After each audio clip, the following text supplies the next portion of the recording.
Basile Niang, bonjour. Bonjour Fred.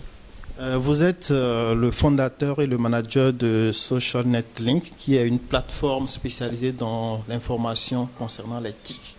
Et récemment, votre plateforme a été sélectionnée pour participer à un concours soutenu par les Nations Unies, c'est World Summit Awards. Est-ce que vous pouvez nous expliquer le concept de ce concours-là? Alors, ce concours, c'est un concours international qui a été initié par des grandes personnalités qui sont dans le domaine de la technologie et soutenu par les Nations Unies. Donc, nous, notre plateforme SocialNet Link a participé à ce grand concours et a été sélectionnée parmi les 40 gagnants. Alors, comment ça s'est passé? Nous avons soumissionné au niveau local. Parce que le concours est représenté par un professeur qu'on appelle Christelle Sirleaf, qui est en même temps présidente de la plateforme Mobile Sénégal. Donc, après notre participation au niveau local, on a pu sélectionner 7 startups qui ont compéti. Et après, au final, un jury international a choisi uniquement SocialNet Link qui a par la suite représenté le Sénégal et l'Afrique parce qu'on était parti à Singapour pour compétir avec la Bulgarie, les Philippines et autres. Donc il n'y avait pas un pays africain dans la catégorie médias et journalisme. Alors Singapour, on était là-bas parce que c'était la grande finale. Sur les 300 et quelques candidatures. 386 candidatures Exactement. Venant de 86 pays du monde. Voilà, sur cela, donc nous, on était parmi les 40. Quand on dit 40 et qu'il y avait à peu près 8 catégories, et dans les 8 catégories, il y avait 5 gagnants. Et puisque nous, on était dans la catégorie médias et journalisme, on a fini quand même à la 3e place. On n'a pas pu remporter le grand prix, mais quand même, on a pu vraiment représenter notre pays dignement. Et c'est vraiment une fierté pour nous, pour une start-up qui vient de démarrer, pour montrer un peu l'importance du contenu local. Parce que c'est ça, en fait, l'objectif du concours, c'était de voir au niveau local quels sont les projets innovants qui peuvent vraiment avoir un impact social.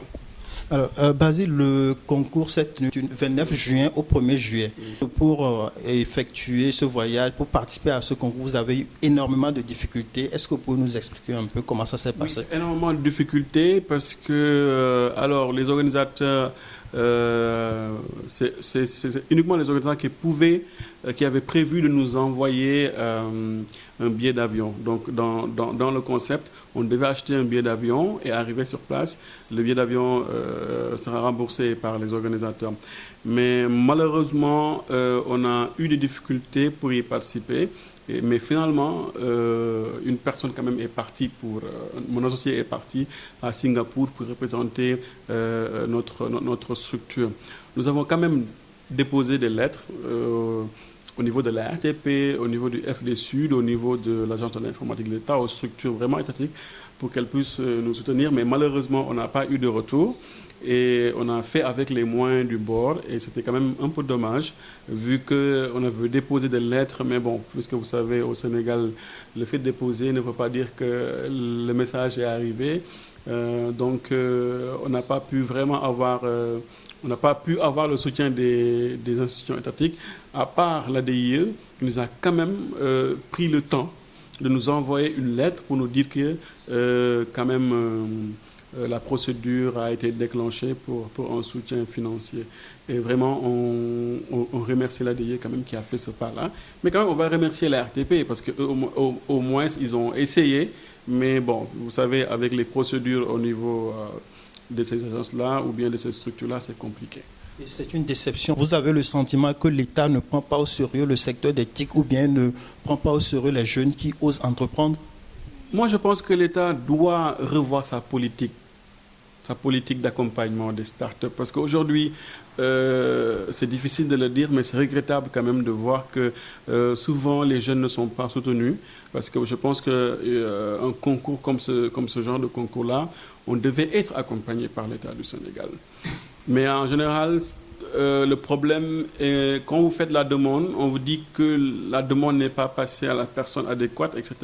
Et en fait, quand les jeunes, en général, n'ont plus envie même de parler de leur projet aux États. Et ça passe toujours comme ça. Le jeune entrepreneur va représenter le Sénégal. Normalement, nous, on est parti représenter le Sénégal. On devait avoir même le ministère ou bien vraiment les personnes qui se disent importantes dans le domaine de la technologie, c'est ces personnes-là qui devaient même nous accompagner.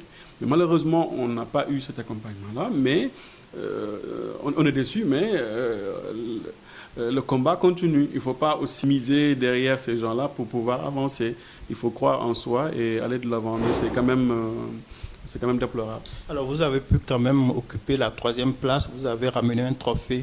Vous pensez que si vous aviez réussi à participer dans les conditions normales, est-ce que ça aurait eu un impact par rapport à votre classement général? Bien sûr, je pense que même si le Congo est en anglais et qu'on est un pays francophone, la langue va poser des veaux, mais quand même, c'est pas une obligation. Hein. Moi, je pense qu'aujourd'hui, si on avait tous les moyens, on pourrait, par exemple, être une équipe. Et si la team était sur place, quand même, je pense qu'on aurait beaucoup plus d'avantages pour gagner ce prix. Mais ce n'est que partie remise. Ça nous a permis d'apprendre beaucoup de choses dans ce que nous faisons. Ce n'est que le début d'un commencement, comme on dit. Et je pense qu'avec le temps, quand même, on pourra améliorer toutes ces choses-là et aussi inciter l'État vraiment à soutenir les jeunes. Il faut que l'État soutienne. Il faut que l'État soutienne les jeunes parce que les jeunes, quand même, font un travail extraordinaire dans le domaine de la technologie, mais souvent ne sont pas connus ou bien ne sont pas soutenus par les autorités. Est-ce que vous pouvez nous rappeler un peu les différentes catégories qui étaient en liste dans ce concours-là? Alors, il y avait, je pense bien, il y avait 8 catégories. Il y avait les e-gouvernement, les sciences, la culture, etc. Et nous on était dans la catégorie médias et journalistes. Je pense que c'est la première fois que les organisateurs ont inséré cette catégorie. Et je pense que c'était bien, parce qu'on a pu faire quelque chose. Alors, est-ce que le trophée que vous avez ramené pour vous, ça constitue un défi, une responsabilité à aller loin? Comment vous voyez ça? Déjà, c'est encourageant, d'accord, parce que SocialNet Link, c'est une petite plateforme qui a été lancée maintenant, ça fait 2 ans. Ça nous permet maintenant de nous ouvrir, de savoir que ce qu'on fait ne se limite pas uniquement au Sénégal. Donc là, ça nous donne beaucoup plus de courage, mais beaucoup plus d'ouverture. Étant à Singapour, on a eu pas mal de contacts, c'était ça l'essentiel. Et à travers ces contacts-là, nous allons maintenant construire un grand réseau et développer surtout la plateforme. Parce que la plateforme est en langue française, en version française. 2017 sera vraiment une année d'innovation. 2017 pour nous. Ah oui. Donc on va lancer une web TV, nous allons passer vers la version anglaise et nous allons maintenant passer aussi nous allons passer à la monétisation de ce qu'on est en train de faire. Parce que SocialNet Link aussi, ce n'est pas uniquement le contenu, la rédaction d'articles, c'est aussi l'accompagnement au niveau audiovisuel sur YouTube.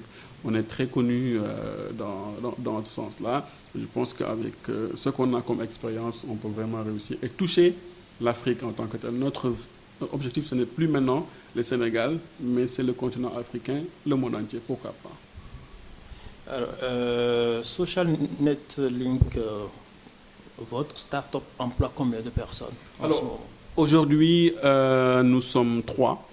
Il y a moi, il y a Seydou qui est le cofondateur et on a un infographiste, Yaya, qui gère tout ce qui est infographie, développement, site web.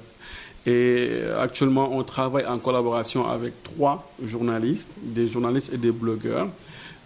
Donc actuellement, on peut dire qu'on est 6 pour le moment, en attendant d'avoir, d'ici quelques années, d'agrandir un peu notre équipe. Parce qu'il faut savoir que dans le domaine de la technologie, on n'a pas besoin d'avoir une grande équipe et pour ne rien faire. Donc on est en train de chercher vraiment des jeunes qui sont vraiment intéressés par la technologie surtout, parce que c'est ça qui est un peu difficile.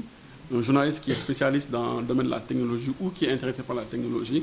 Donc, même si on ne peut pas les prendre parce qu'on n'a pas encore les moyens, on travaille en collaboration avec des blogueurs et des journalistes qui, parce que aussi ça permet de participer un peu à la création d'emplois. Il y a des jeunes journalistes qui sortent dans des écoles qui n'ont pas encore où se mettre. Nous, on essaie de les récupérer, de les former, mais surtout aussi d'aider les journalistes qui ont déjà une expérience, acheter par exemple leur dossier, leur demander d'écrire des articles journalistiques et en retour, nous, on va leur donner quelque chose, quoi.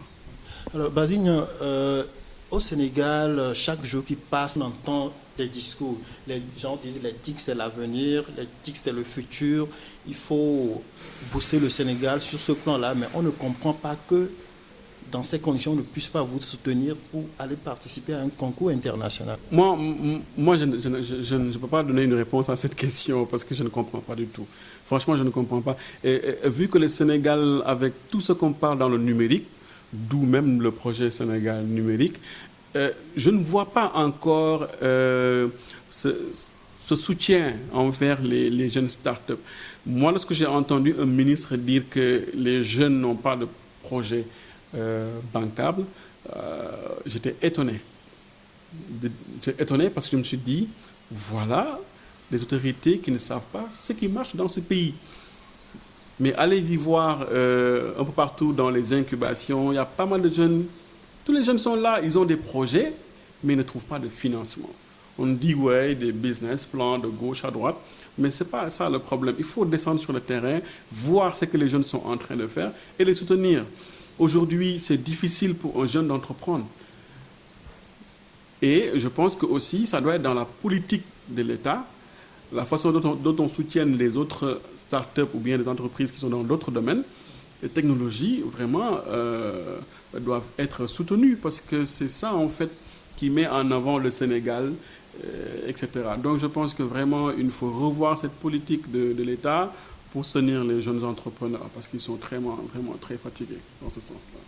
Alors, World Summit Awards, ce n'est pas la première édition, c'est pour la première fois que vous avez été sélectionné. Est-ce que pour les fois prochaines, vous serez candidat à nouveau? Et par rapport à ce que vous avez vécu, est-ce que vous serez prêt, au cas où vous êtes sélectionné, à y aller plus facilement par vos propres moyens? Déjà, on est en train de penser pour l'édition 2016 qui a été lancée. 2016, parce que là c'était 2015, donc 2016, on va vers 2017, mais c'est l'édition 2016. On pense déjà à y participer, mais avec tout ce qu'on a vécu, il faut vraiment il faut reculer pour mieux sauter. Mais ça sera en 2017.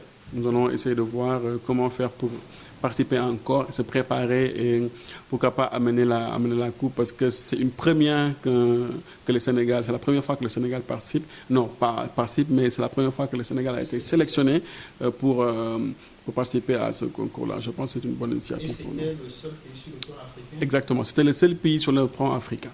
Donc il n'y avait pas.